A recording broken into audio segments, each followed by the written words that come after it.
smoke signals from around the campfire.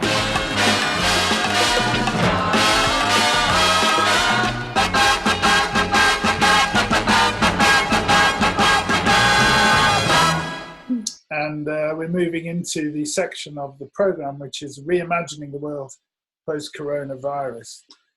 We may never have another chance like this was an article written by Daniel Pinchbeck, which had a lot of traction on the Campfire site and a lot of reactions this week. And Julie has printed off that article. Is there anything on there that grabs your attention that you want to quote him on? Was there anything that stuck out there for you? Honestly, at the moment, no. Okay, that's an honest answer. I liked the comments you made about ideas tickling your pickle. Actually, was one of my favourite. Whoops, I disappeared again. Yeah, no, not at the moment. I mean, I think the thing with this next session is going to be let's just kind of pull all these things into the cauldron. Yeah. And yeah, that was a very sort of an appropriate strapline, really, isn't it, for what we're doing now? It is, yeah. So we're saying hello to anyone who hasn't spoken yet. We've got Louise Hartley on here. We've got Gavin MacDonald. Beth will be with us at 1 o'clock for some of her music. For this session, we'd like to say hello to Ben Gray, to Angela Ward, and to Dan Hurring. So it's a very Frome-based session, and it's not to take away from it in any respect, but probably to add to its quality. So I don't know who would like to go first. All three of Angela's unmuted, the other two are muted at the moment. So if anyone wants to step up and go first on this subject, then feel free. Well, I'll go then if everyone else is on mute. Just to say, coming here from sunny Wiltshire. So at least I've jumped county at the moment. I'm at home in Wiltshire. And I've been thinking a lot about kind of a post-lockdown, partly because I'm enjoying lockdown so much in so many ways. I'm here now and I can hear no cars, but I can hear tons of birds, and of course, great for me, not so great for anyone who's in the city. But we've been doing quite a lot of, I'll talk about what we've been doing and where we are in terms of work, and then maybe later in the session go into what we may utilise in ourselves and in society in order to go forwards and change. So I'm a funeral director and an interfaith minister and a celebrant, and also a trainer and a psychotherapist. We work a lot with green funerals. We're currently Green Funeral Director of this year, National Green Funeral Director of the Year. So we've been exploring lots and lots of ways in which we can revolutionise traditional funeral practice to become more green, to use less, and looking at the power of ritual particularly, to step in where we articulate grief through stuff. And possibly looking at changing this articulation of grief through stuff into articulating our grief in other and more meaningful ways. We realise that articulation through stuff is very powerful for people that do not have the powers of language, for example, that possibly the more educated middle class have. So we're also aware that there's a kind of undercurrent class issue here. A lot of, for example, our traveller families will spend thousands and thousands and thousands on flowers and gravestones and all these sorts of things. That's very much part of their culture. And really the ceremony and the language of the ceremony is less creative. And of course, the middle classes have a much clearer idea how they would like to be creative in a ceremony, and don't use so much stuff. So the greening, how we use this opportunity that we have to green all parts of our lives, is certainly important. But the other thing we've been looking at, my friends and colleagues and things, is what this coronavirus means to us as a metaphor.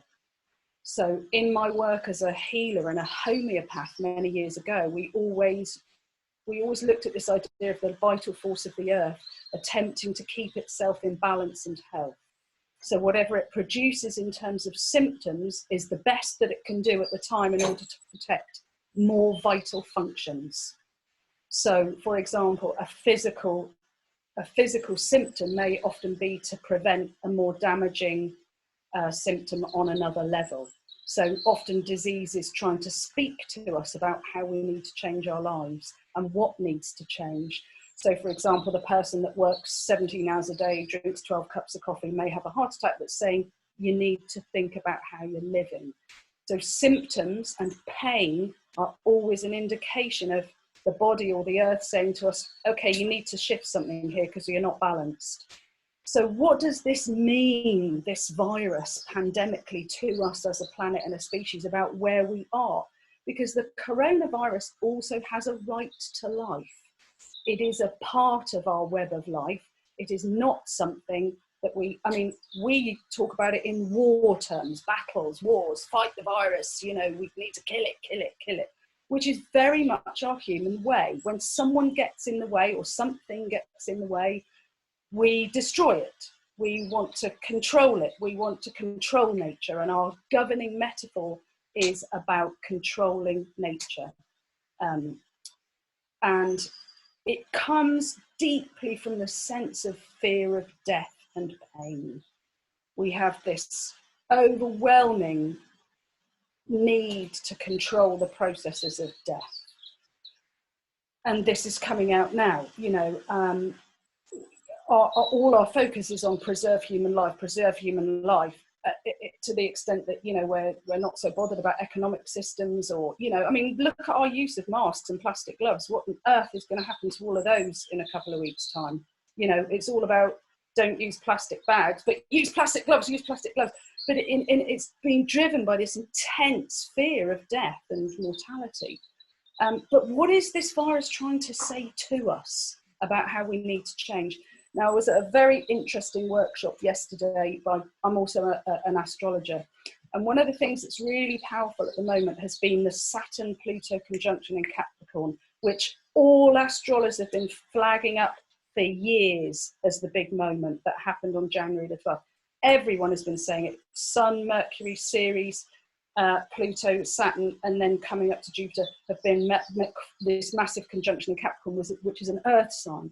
And Capricorn is also about systems and structures and rules and boundaries and responsibility.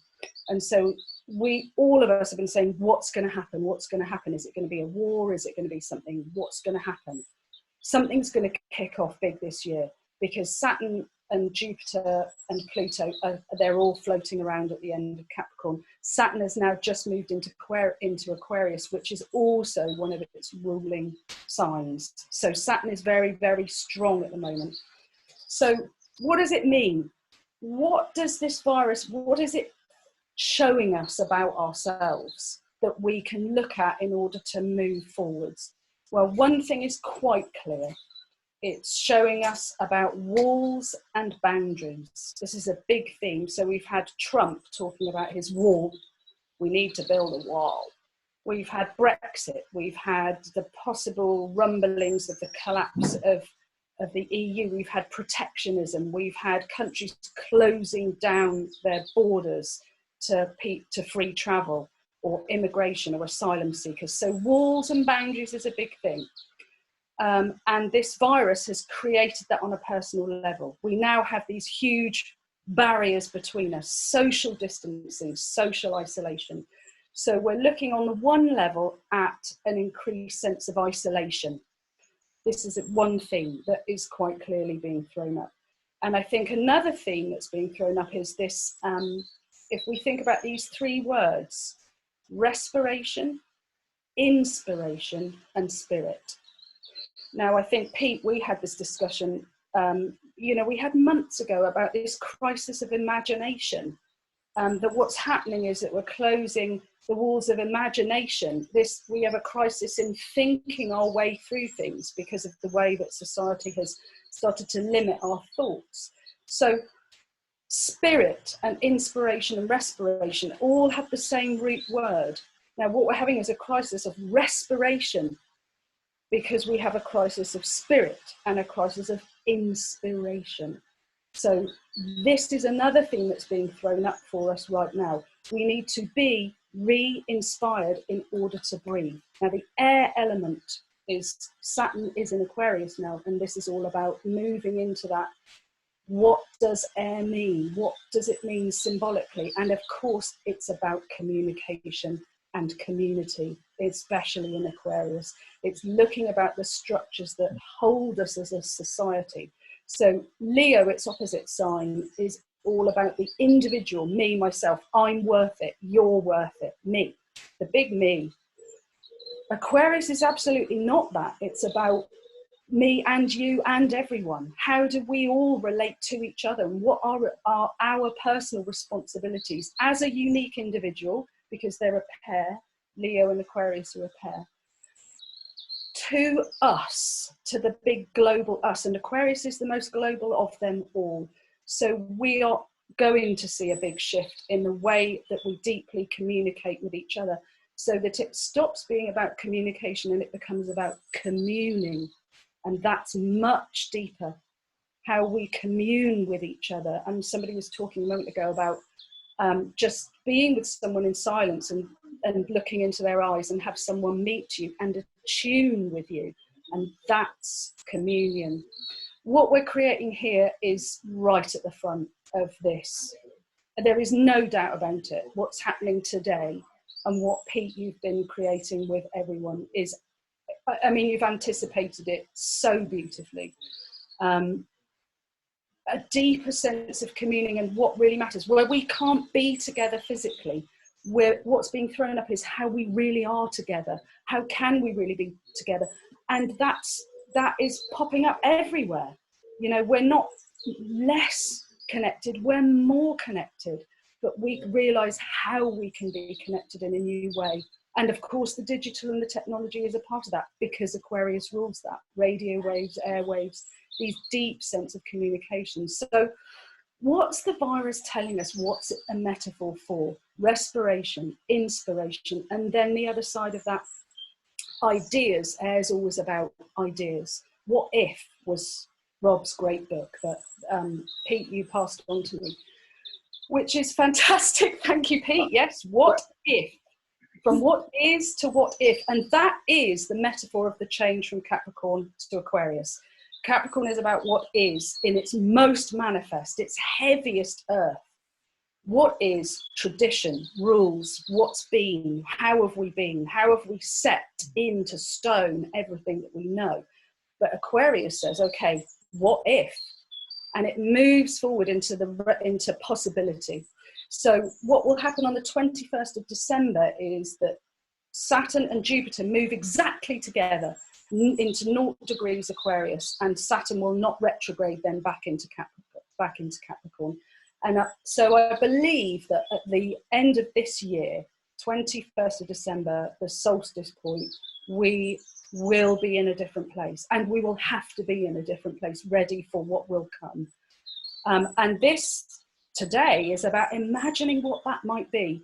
So on the one side of it, it's imagination, thinking, and reconnecting on all sorts of ways. But the other word, of course, that it comes from is spirit. So I believe that we will have to reimagine ourselves anew in spirit. And by that, I mean spirituality, and reconnect to a deeper sense of spirituality, connecting with others in a fair and equal way. I mean, all this coming back to the key workers are what it's at. I mean, Becca talked about Maslow's hierarchy of needs, and I mentioned that actually underneath that is to make meaning. And we need to make meaning anew. And that's where the creative work comes in. This is what we're doing now. None of us, I can't, and certainly no one else can say what the answers are, but we're all feeling forwards. And spirit, it's about spirit. I was having a conversation with Sue Brain. She does a consciousness group in Bradford-on-Avon, and we were talking about one of the things that's happening, of course, is that funerals, which are such an important rite for people at the end of life, you know, we celebrate them, we remember them, we mark the end of an era, we go through this transition point where a wife becomes a widow, and must move forwards with something to become anew after this death. And we are here at Easter weekend, the point at which we celebrate this great festival of dying and resurrection, which is a truth for all of us. We all die and resurrect so many times in our lives, you know, and today is the impasse point.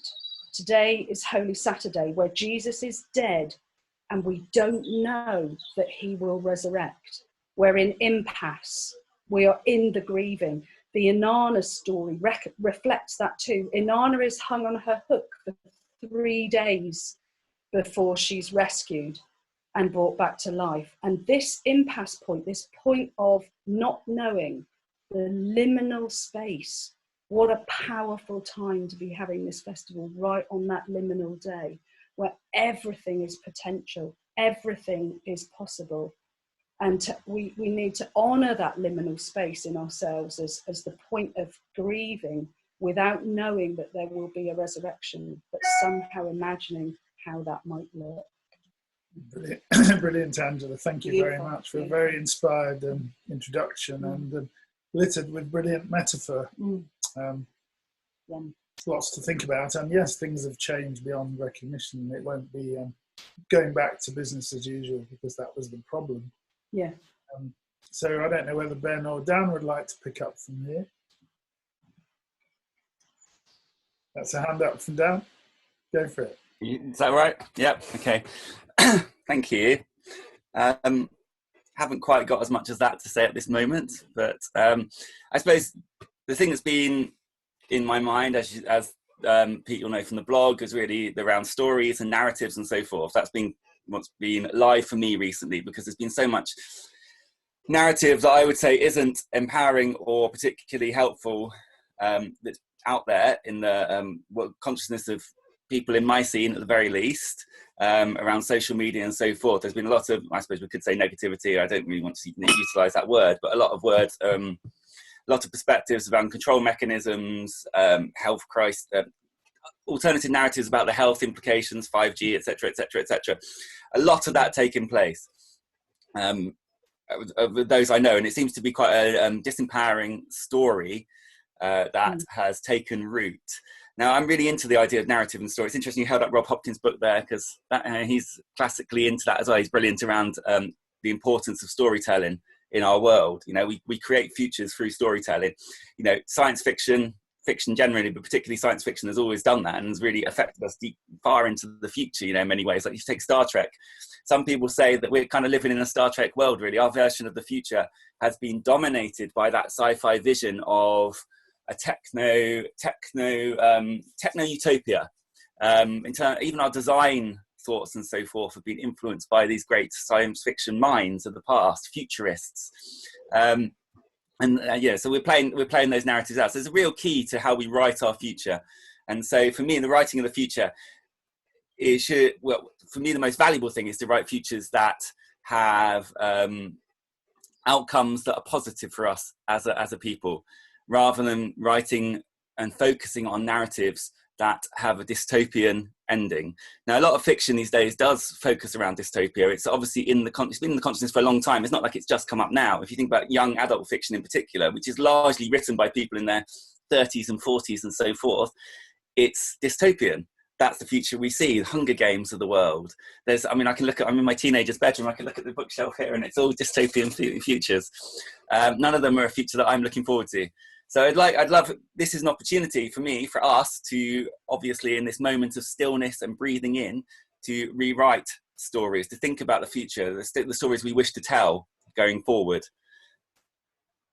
That seems to be one of the prime opportunities of this moment.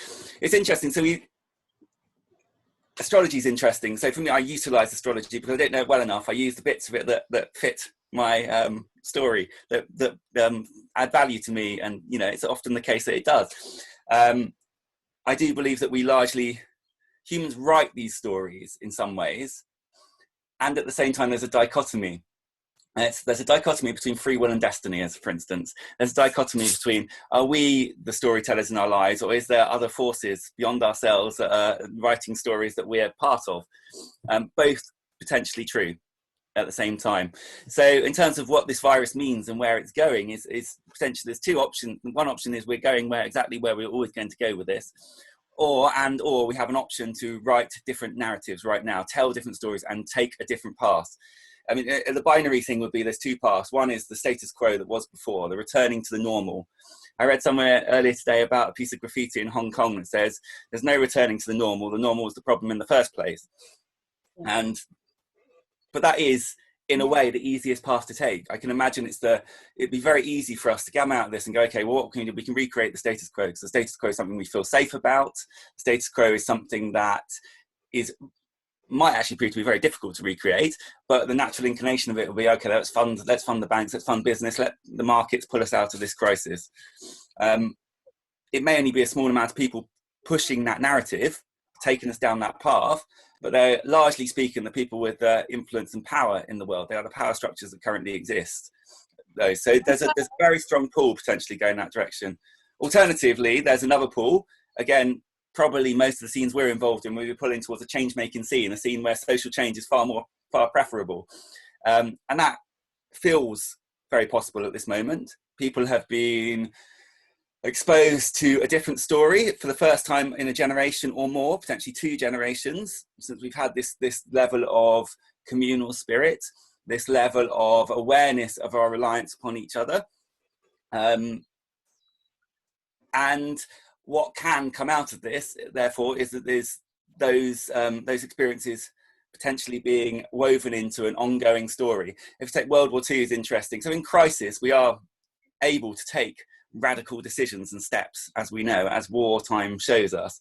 And what came out, of course, World War II was the welfare state, NHS and so forth, very strongly so, because that narrative suddenly was necessary and interesting and available. That change was available there. The ground it was fermented. The ground was so whatever the words are, it was all ready. It was possible.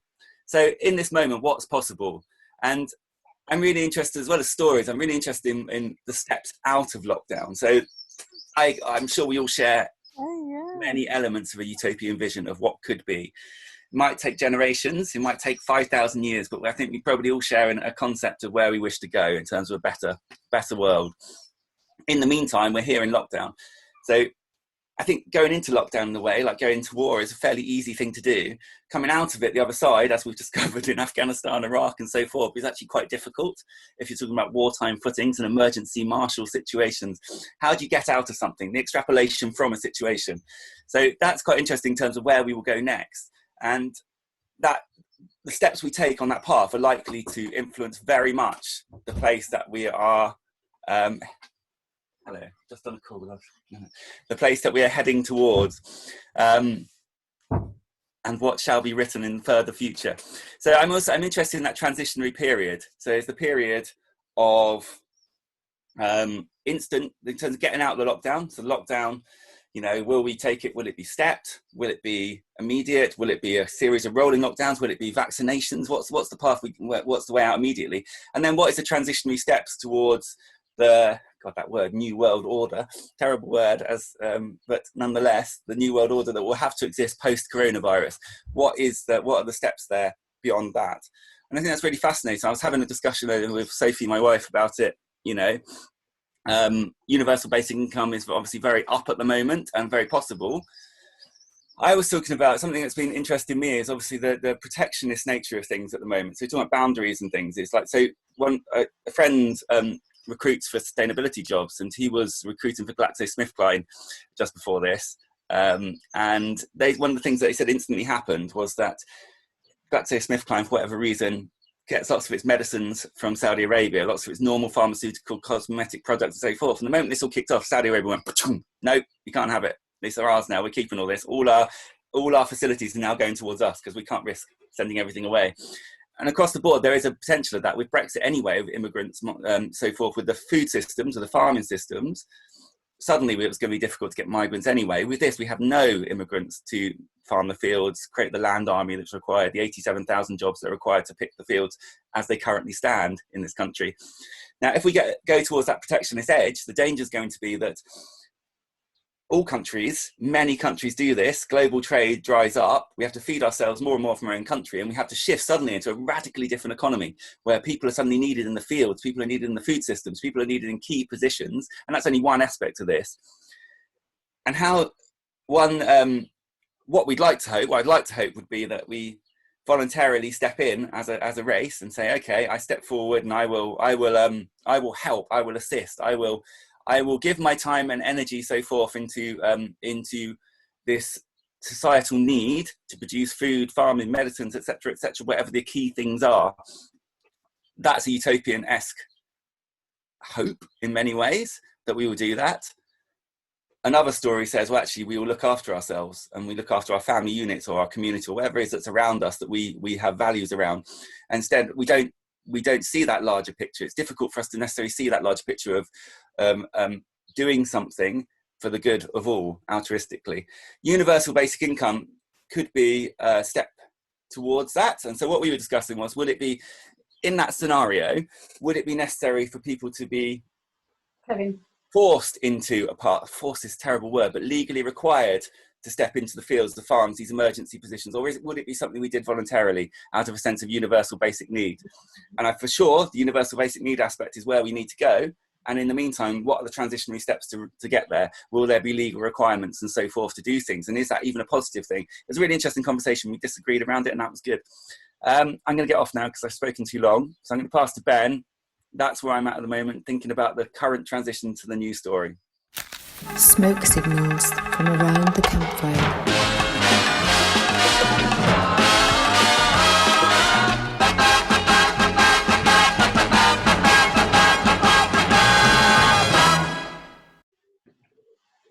Hey everyone, thanks Dan, and thanks Angela. I really enjoyed listening to you guys. Yeah, it's bringing up a lot of things that I've been thinking about also, and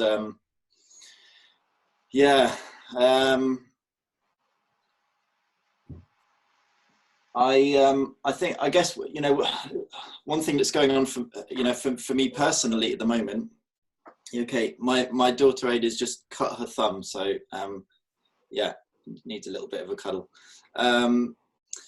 One thing that's been coming up for me at the moment is a lot of things around grief, both on a personal level, and also seeing what's being reflected around, and what Angela was sharing about this particular time at the moment being impasse, and not knowing what's going to come. And actually this being a time of death and rebirth and transformation really resonates with me. And I think that's, absolutely agree, that's exactly where we are. Do you want to wrap this tissue around it, darling? If you put your hand around there. Okay, we'll go and put a plaster on it in a second. So I think, you know, that is really for me what's at the heart of what's going on right now. And then there are lots of sort of different, I think of it as sort of concentric circles around that central thing. For those who don't know, I'm involved in a project in Frome called the Frome Forest Project, which is really centered around, it's the idea of getting hold of some land and growing food on it, as well as rewilding and lots of nature connection courses to try and reforge this link between village and forest.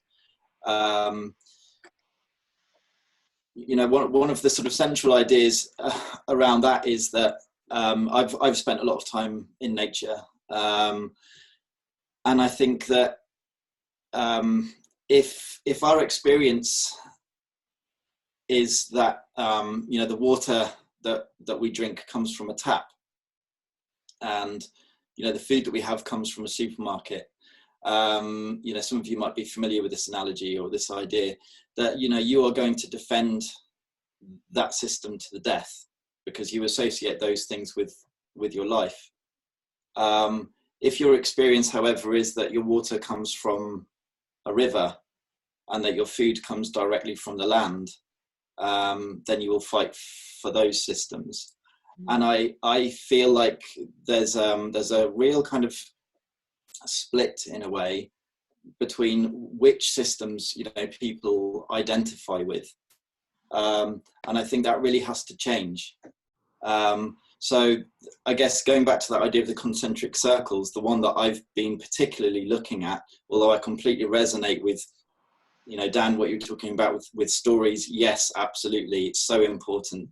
And I would also add to that, you know, the myth that we can sort of bring back, as well as writing the new stories. And Angela, the things that you were sharing, I really feel those sort of different elements. But the one that I've been sort of focusing on mainly, I would say, is around in a time of collapse or transition, we could say, you know, how it's the practical things. How do we actually feed ourselves? You know, we don't know how this is going to play out.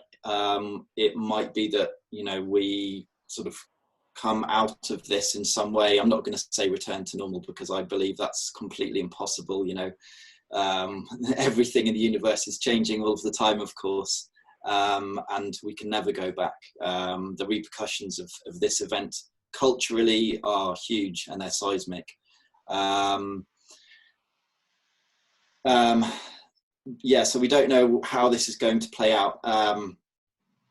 And it might be that, you know, the supermarket shelves are sort of fully stacked again in a little while, and people are going back to Sainsbury's, you know, as they were. But whatever happens, what this has shown us is that we can't take those systems for granted. And a lot of people have been saying that for a long time. But I think, you know, the illusions around how stable our systems are really being, you know, questioned, if not shattered. And I think that's a really healthy thing. You know, for me, that's you know, this is a glimmer of the new life that comes with death. So in terms of how we actually can feed ourselves, I think it's really important that we look at in these kind of events how we can actually feed ourselves, and the idea of circular economy and community resilience. You know, we need to have access to land so that we can keep our families fed.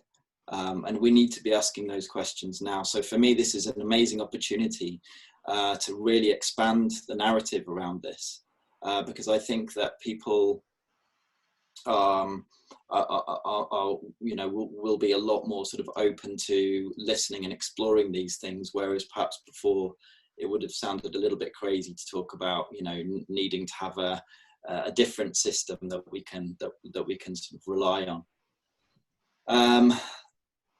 You know, and also the other elements around societal collapse is around how we keep ourselves safe and how we actually, you know, manage ourselves and make decisions. So having some kind of community governance. You know, none of us knows. You know, there's obviously, when we talk about societal collapse, it's a very convenient term. It's also got a lot of negativity around it. But there are so many actually different, you know, an infinite different amount of, you know, ways that could look like. But if we were talking about our current forms of governance collapsing and nothing really taking their place, then one of the things that's come up for me recently is at what point do we actually, you know, step into taking control of our lives and our communities? How, you know, what does that look like?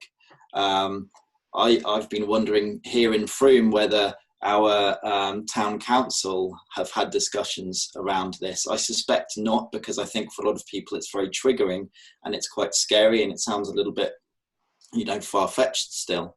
But I think, again, one of the things that this crisis is throwing up is that maybe actually it isn't so far-fetched.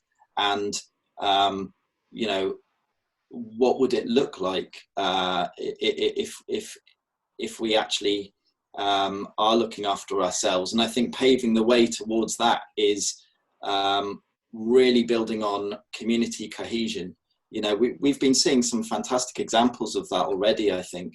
So I don't want to sort of paint a picture of, you know, everything's negative now and we need to sort of build towards positivity. I think people are actually really good at looking after each other. You know, I think we give ourselves a really hard time a lot of the time, and we have this sort of constant narrative that human beings are, you know, bad and negative and we're failing. And yes, of course, I understand the reasons of that. I don't believe we are, as a society, living in right relation with the earth.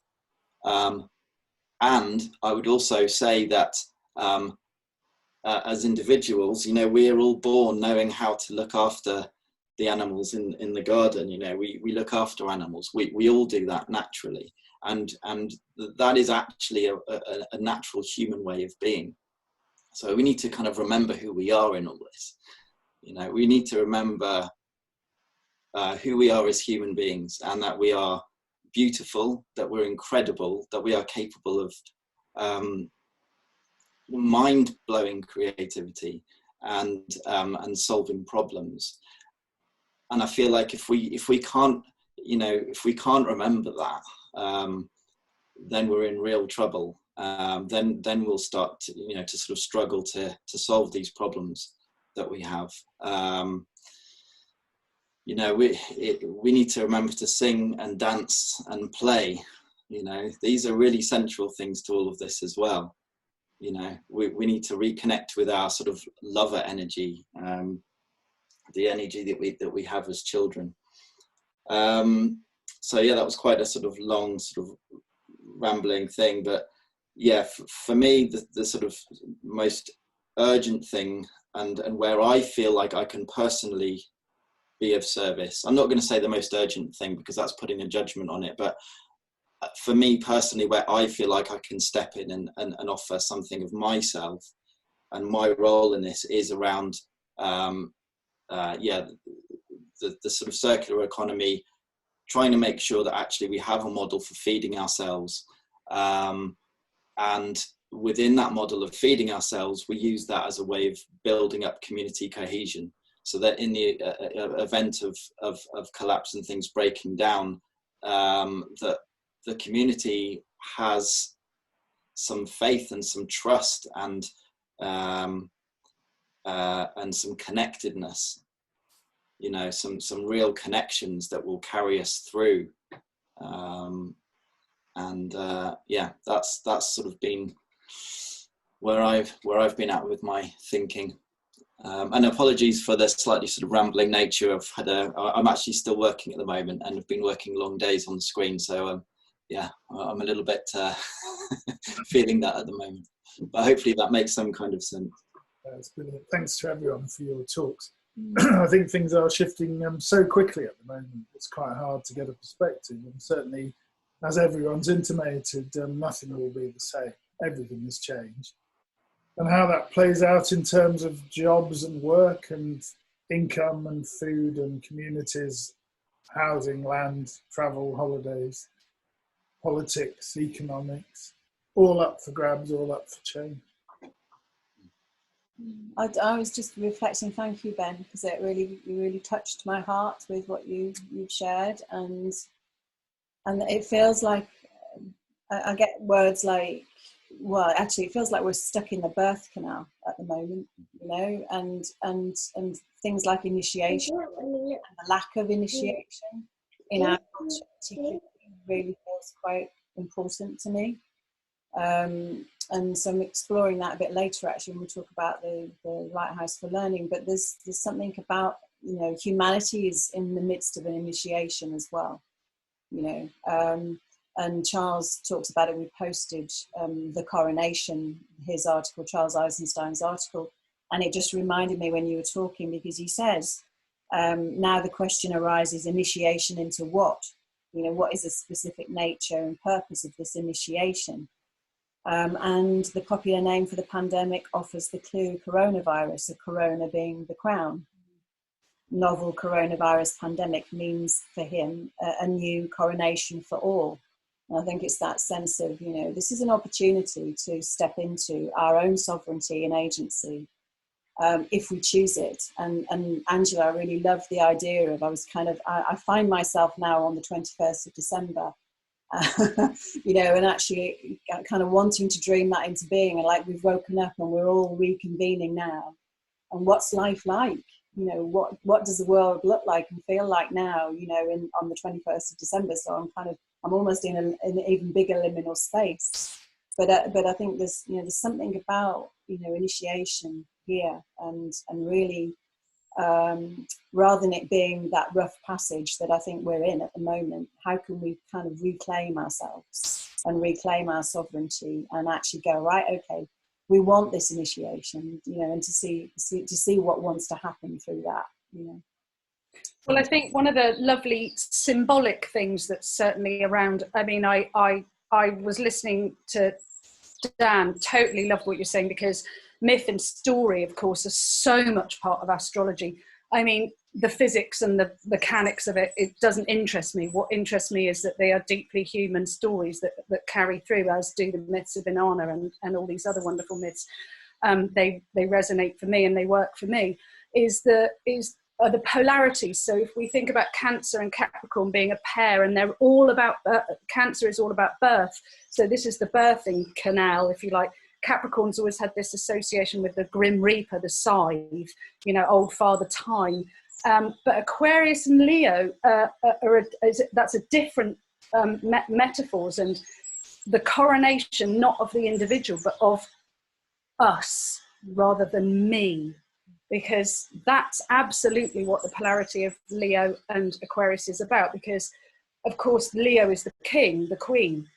So that is always a coronation. But what it's been very much about, particularly for the Pluto and Leo generation, who are the baby boomers, it's been about the coronation of self. But as we move now into Saturn, into Aquarius, it's just much more about the coronation of us, you know, together. You're not the king or the queen, we all are, and to recognize that responsibility to the whole that we all share. And what I think is really lovely, what I loved about Ben and Dan, was that we have this idea of story and myth, but then Ben bringing us right to earth in saying, how do I feed my family? How do I keep myself safe? What will protecting myself look like? So what I was thinking very much, Ben, when you were speaking was, okay, so we've got to be alive and we've got to kind of eat, but why? So what? You know, why have we got to keep ourselves alive? What's the point of us? And that's where I think the myth and the story, Dan, that you talk about is so important, because Viktor Frankl talks about this in that wonderful book about him in the concentration camp. And I think his picture in that book is so much where we are, who stays alive and why. You know, the people that say, well, actually, it's worth feeding myself and worth keeping myself alive, which they were all trying to do for each other, is because of the stories that they would tell themselves about the future. That we have to give ourselves meaning. And this is where ritual is so powerful, because it speaks to us of meaning at such a deep level with simple action and simple communion, which I think is really relevant, because it's only when we have a reason to be alive that we will bother. And those are in the future stories that we can write for ourselves, a future that, I agree, if we can write positive stories about the future. And those are the ones I'd love to hear. You know, that's what he talks about, what if. He says, well, what if we could all do ABC? What if we could all be creative, to be ourselves, but within a responsible position with each other? And what does that look like? And in a way, this session is inviting us to do that. All of us individually can say, well, what story would we like to see played out here? Because this is the time for writing the story right now, while we're taking time out and breathing in, you know, to write that story, which maybe if we can come back in a month's time with those ideas would be brilliant. Because Ben, you live in your world of that is so different to mine, which is all about ideas. I mean, that's where I'm a happy bunny. But we all have a wonderful story that we can write, and I think that would be a lovely thing to do. And who's writing the story of the universal basic income at the moment? Certainly none of the government. Yeah, no. Well, they've run out of stories. I mean, they are bankrupt in the world of stories and ideas about, and that's been the case for years, I think. They're managers, not very good managers at that. No. very bad managers in most cases. Sorry, Dan, you wanted to say something. Yeah, it's interesting. So obviously I'm super inclined towards story. I enjoy writing. I enjoy creative writing. I read a lot of fiction. I'm into that concept of story writing. And at the same time, I have to say that I'm quite practically minded in the sense that I enjoy the steps towards something, much as Ben was talking about there. You know, in many ways, that's actually more my natural inclination than spending too much time thinking about things. So maybe I'm somewhere in between these places. It's interesting because we have a relatively privileged position because we can think clearly, we can tell stories, we have the creative capacities to do so, we have the education to do so, and we have the freedom to do so, enough to sit here and do this. And even if there wasn't a lockdown, most of us will probably be able to sit here and do this because we have that it's a privilege that's been built on the backs of others, in truth. Vast part of the population doesn't have that privilege. They're not going to write stories at this point. It's dismissive to call people followers, and at the same time, people go where, or majority of people will be pulled in one way or another, you know, because there isn't time to think, there isn't the education to think, there isn't the privilege to think, there isn't the capacities, there isn't the background to do that. And so what's going to shift the majority one way or another? Now we know the status quo is very easy to pull back to because it's like a bounce back that way, and that's what the dominant positions of power will do. You talk about conservatives there and their bankruptcy in terms of ideas. Their natural inclination at the end of this is going to be to pull back to the same story because that's the safety story and the story they're most comfortable in. So how do we move people in the other direction if we choose to, or what have you? How do we tell a story that's attractive rather to the other direction? And for me, I suppose one of the things is that I don't think this crisis is even close to being over in many ways. I actually think there's going to be more things, considerably larger things still unfolding over this next period. I'm not saying it's going to get worse per se, but it's not over. We're only actually 3 weeks into a lockdown that's going to last for at least, as a minimum, another 6 weeks, but probably 10 weeks, possibly in many senses, far more than that, even into the winter, even into next year, elements of it. You know, this is early days, and I still think there's other factors still going to come in. So at the moment, I still feel like if we went back tomorrow to things, a lot of people would return because the supermarkets haven't run out of food. You know, a lot of life hasn't really shifted that much yet. Yes, for a lot of people, it's like a enforced holiday at this point, still at this point. Yes, you can't go out. Yes, you can't go to the beach as easily, but you're still basically in that space because we've still got our safety nets, we've still got a welfare safety net, we've still got our food safety nets and so forth for a lot of people. Obviously not everybody by any means, but we're still relatively sheltered here in our culture. So, and I don't want to wish harder times on anyone, and I still feel like there's steps that need to be, things that need to happen before majority of people are in a space to shift to a new story. I don't know what those things are going to be, and I imagine it's fairly unpredictable, but yeah, that's what I feel. That there's things still to come for us. Very much so. When you consider that maybe half of all businesses, if not more, are probably going to go bankrupt, you know, what is the knock-on effect of that? And yeah, there may not be work to go back to. At which point, work to go back to, the main airlines are going to go bust. The economy is going to collapse. So what's going to happen to the monetary system? All those big questions. Yeah, I mean, I think we're on the cusp of a completely new way of being, aren't we? And a new financial system, whatever that is, needs to happen. And I keep going back to the sense of enoughness and a need to redistribute the wealth and rebalance.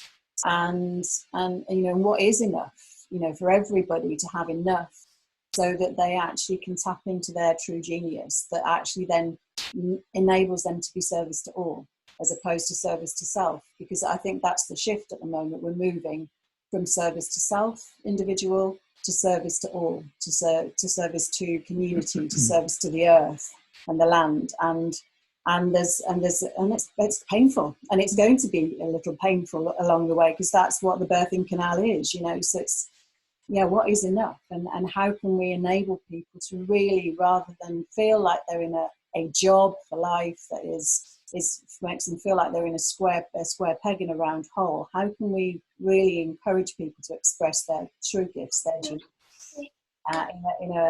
in a way that is deeply connected with Gaia, for me, with the all that is, and the magnificence that Ben was talking about. You know, that Marianne Williamson's quote that what we're fearful of most is our own magnificence, you know, and so how can we step into that as part of a much bigger human organism that is in stewardship and protection of the earth as opposed to consumer? You know, how can we become restorer? Well, I think what's important, obviously I do funerals all the time. So this transition process on a microcosm, I can tell you from the microcosm in my experience what this looks like and what works. So there is this transition point in the funeral service, the committal, the goodbye, the awful drop of this realization that life isn't going to be the same, into which, you know, the well that people fall at that point. And what I know is that at that point, and we all know this, is to acknowledge the grief. Because I don't know if people have had this experience where people have died or they, you know, in pain. The worst thing that anyone can ever say is, oh, cheer up, it'll be all right, or, oh, I had this experience. So it's about, in that moment, acknowledging this is really painful and I hear you. I am witnessing that this is terrible. This is really deeply painful. And, you know, I know that you're feeling frustrated, and in a service, I will always acknowledge that after the committal. The first thing I will say was, right now, you know, you're going back to life and grandma's not there. And this feels almost impossible. And, you know, grieving is something that needs to be honoured and given space to. Take time to grieve. Be with those who can comfort you, you know, because the grief is profound. You know, grief, we cannot say that we cannot honour the love and the value that something has held for us without honouring the grief that is left in its place. You know, grief and love, they walk hand in hand all our lives. So to honour what we have loved about life and what it has given us, and Daniel, you're right, it has given us this great privilege of language, of eloquence, of education and self-examination, which has been unprecedented in any other time in history, and a great luxury. To honour that and thank everything that has been for bringing us to where we are. I absolutely honour that, you know, where I am right now is a product of all the things that have been given, and to grieve that loss is the first step, you know, and to remember that, you know, to try and come to that place where it's not fear that is building our new place, but love, you know, to deepen that sense of love that we have for each other, but then absolutely for the planet. I will if there's anything I will take from this session, it is that you said we will protect the system that feeds us. And if it's not the supermarket, it has to be the earth and the rivers, you know, and fight for that. Well, yeah, okay, so love that. I want to get out of these war metaphors. I love it, that I want it because I love it. I love so much. So I'm not doing it for fear. I'm doing it because, you know, that is what remains. And that's what I always say to my families, you know, that if we can connect to that, to loving something so passionately, that we will protect it. Yeah, I'd just really like to add, thank you, Angela. For me personally, how I sort of navigate through things, I've been involved in doing men's work for a while, and we use the archetypes, which will be very familiar to a lot of people. So the archetypes that we work with are very well known, of the lover, the warrior, the magician, and the king. And I think for me that relates so much to really everything that we're talking about. Obviously we use the word king because we're doing men's work. Sovereign can be used as well, which is gender neutral, just to say that. And going back to what you were saying, Angela, about how none of us are the king or the queen. We are stepping into that together. I think for me it's both. I feel that if we can focus on a sort of a macro level on doing our work and connecting our those four different elements to ourselves, which, by the way, you know, I feel like those archetypes can be triggering for some people, but another way of saying it is heart, body, mind, and spirit. You know, which is also the same as the lover, warrior, and magician and king. So there's kind of four different sides of what makes us. It's almost like we are four different people in one person. If we're able to step into having all of those different elements nourished, and we meet the needs of those different elements, then we are sort of fully aligned in our sovereign. On a personal level, we're then able to step into service, and then as a society, we are then in our sort of higher selves. We are stepping into our full potential. And if I feel like the collapse or the collapse and the opportunity, the transition that we're in now, is ultimately an invitation for us all to step into our higher selves and into our full potential. And I get quite emotional when I think about this idea, and when I talk about this idea, because, you know, I see so much potential for us. Like I was saying before, I think human beings are incredible, and we've been through a really difficult time. You know, we've left the garden. You know, there's so many analogies to use, but we've left the garden. We've been through a really difficult time of learning and transition. Our magicians have been, you know, really in charge for a long time. The patriarchy. It's not to say it's all bad. It's given us a huge amount. It's added a huge amount to our culture. You know, I would say, you know, medicine and science and our learning and our, you know, so things that we now understand that we didn't know before. But we haven't done that in a connected way. You know, we haven't done it embracing the feminine, the attentiveness.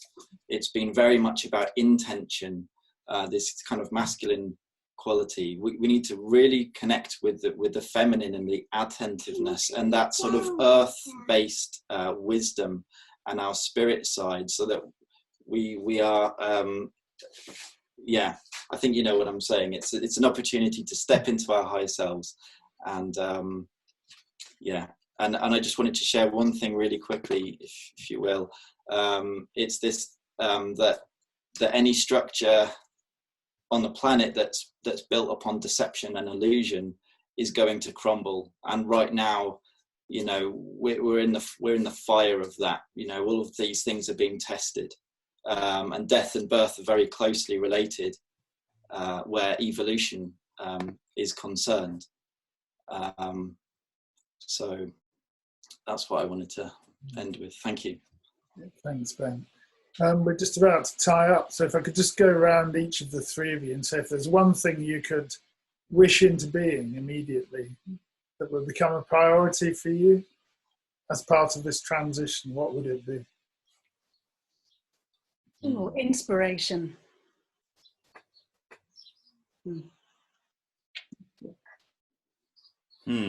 Practical, physical thing, I suppose. That's very tricky. I suppose if there was a practical policy, it would be universal basic income. If there was beyond that, it would be newfound respect and harmony with the earth that we live upon. Yeah, those things, absolutely. And I think for me, you know, I was going to say sort of love and remembering who we are. But I think before we can even do that, we need courage. So I would say courage, because if we have courage, then we can do all of the work that we need to do. Great. Thanks for a great session. Thank you, everyone.